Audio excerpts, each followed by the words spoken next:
Bueno, la semana pasada habíamos visto cuál era la función de la reproducción. ¿Se acuerdan que era perpetuar una especie? O sea que mediante este método que realizan algunas especies, eh, pueden generar descendencia y hacer que no quede en el camino las características genéticas de ese grupo de individuos que pertenecen a una especie.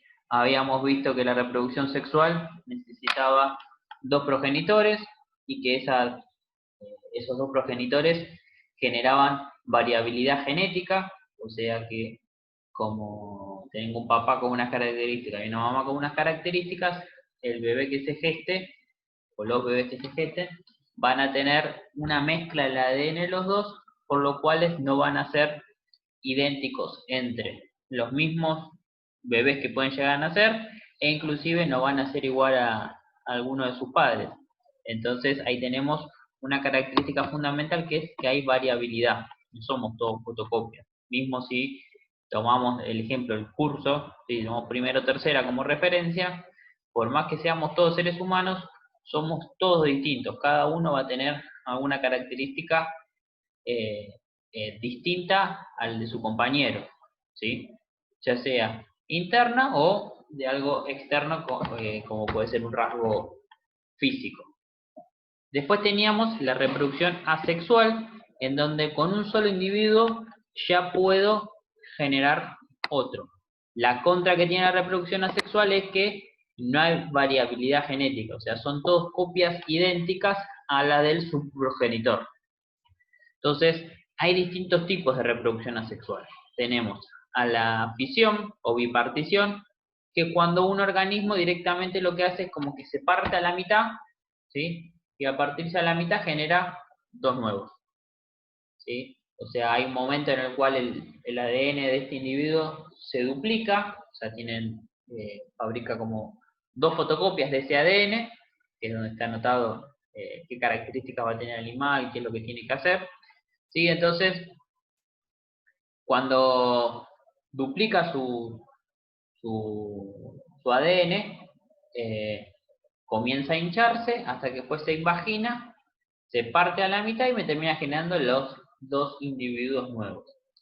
Después, otro tipo de reproducción asexual es la gemación. ¿Sí? La gemación puede llegar a ser una especie de protuberancia, un forúnculo que le va a salir al animal en alguna parte de su cuerpo, y a partir de ahí va a generarse un nuevo individuo, ¿sí? También idéntico a el original. Algo que no les dije recién, que la fisión la tienen las bacterias y los protozoos, y la gemación, por ejemplo, la tienen las levaduras o las hidras, que son estos bichitos que tienen acá. ¿Estamos?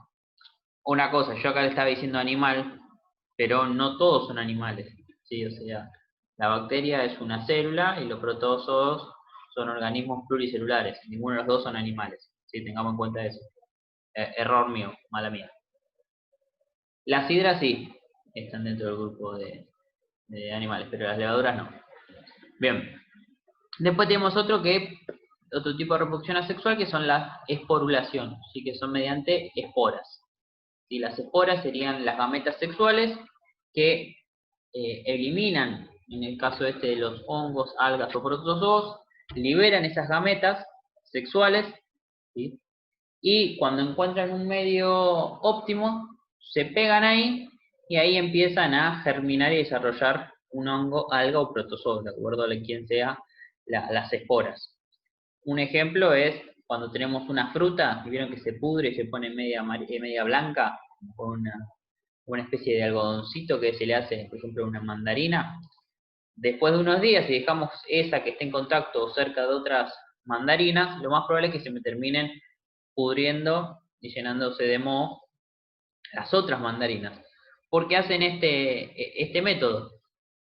La que ya tenía podrida, largó las esporas, y como al lado había otra mandarina que tenía toda su superficie limpia y con nutrientes que tiene la mandarina, pum, cayeron las esporas y germinaron más mohos dentro de, en la superficie de esa mandarina, ¿sí? Entonces ahí vemos cómo se van reproduciendo en el caso este de los mohos.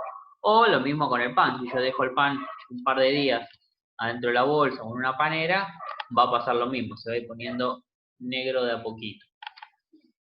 Otro método de reproducción asexual es la fragmentación. ¿Sí? En este caso tenemos la planaria, que es como un gusano plano, que si yo a este bicho lo voy cortando en distintas partes, cada una de esas partes en las cuales yo corte, se va a regenerar lo que le falta y me va a originar un nuevo individuo. Ven que a partir de la cabeza regenera el resto del cuerpo y tenemos un individuo completo. Mediante este tramo medio del cuerpo del animal genera una cabeza y una cola, y a partir de la cola genera todo el resto del animal completo, ¿sí? Cuerpo y cabeza. Entonces, si yo lo sigo cortando el bicho este, va a seguir generando individuos nuevos, enteros y completos.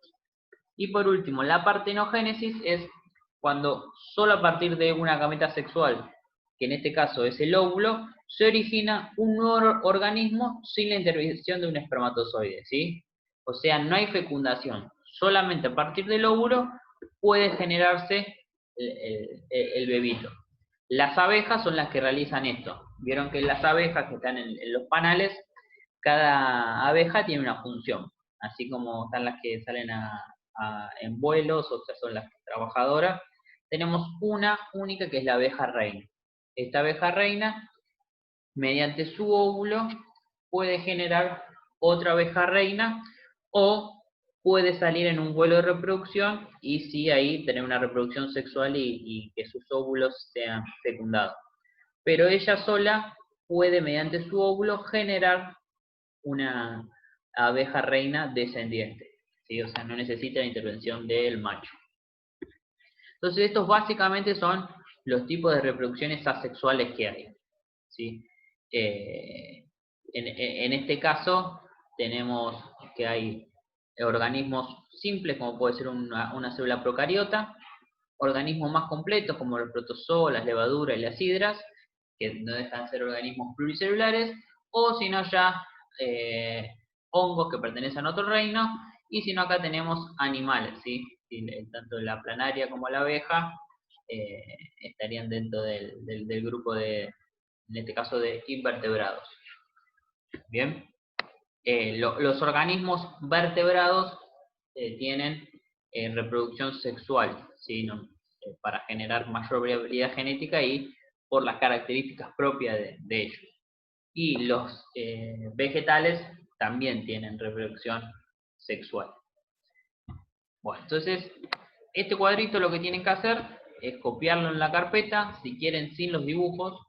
Entonces copian esta parte del cuadro y me envían la foto. Sumado a estas dos preguntitas que tienen que hacer de tarea, en las cuales la primera dice, ¿qué función tienen las flores en las plantas? Si se acuerdan que la semana pasada habíamos visto que las plantas eran la parte reproductora de las flores, ¿sí? En las plantas, en las flores, perdón, dije la revela ahora. Las flores son la parte reproductora de las plantas. Entonces, en las flores teníamos las dos estructuras reproductores necesarias, tanto la masculina como la femenina, ¿sí? Entonces, ¿se acuerdan que los granitos de polen volaban hasta el gineceo? ¿Sí? Y en el gineceo ingresaba hasta el centro donde está guardado el óvulo, y de esa manera el granito de polen fecundaba ese óvulo y generaba un nuevo bebé, ¿sí? Que era la semillita que se forma cuando se forman los frutos, ¿sí? Entonces, ¿cómo anda, Lautito? ¿Bien? Hola. No, me estuve conectando porque no me llegó el código de Classroom a mí. Ah, bueno, no hay drama. Igual ahora yo estoy grabando todo, así podemos ver de vuelta. Igual ahora te lo explico, queda tranquilo. Ahora les estoy contando qué hacer con la tarea. Sí, ahora vuelvo a repasar todo. Así termino de grabar primero. Bueno, entonces, básicamente eso. La función que tienen las flores en las plantas, la de reproducción. ¿Sí? Si quieren detallar un poco más usando el archivo de la semana pasada, lo pueden hacer. Pero básicamente es eso. Y después, la pregunta 2 dice, ¿por qué se dice que la reproducción sexual genera variabilidad genética? Precisamente porque con lo que le conté recién al principio del video. Como hay dos progenitores, ¿sí? Un papá y una mamá, y ahí cada uno tiene su ADN, la mezcla de ese ADN va a ser el que va a generar la variabilidad genética, ¿sí?